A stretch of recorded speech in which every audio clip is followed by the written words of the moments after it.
Sir, if I might request, I believe the ambassador might need to leave shortly. If we can take a group photo first with you, sir, and all right, sir, please. Sir, please.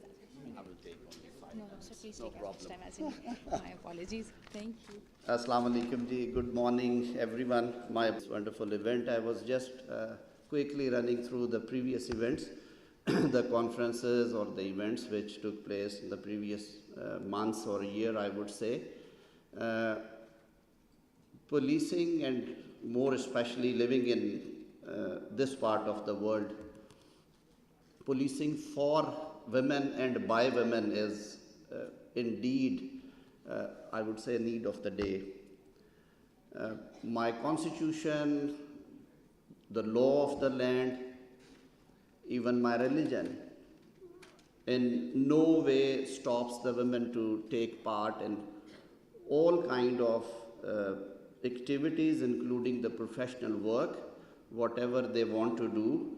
But of course, there are certain barriers which stand in their way, be that the cultural one or even in the name of the religion to some extent, when it is not strictly interpreted or when someone try to interpret its own way.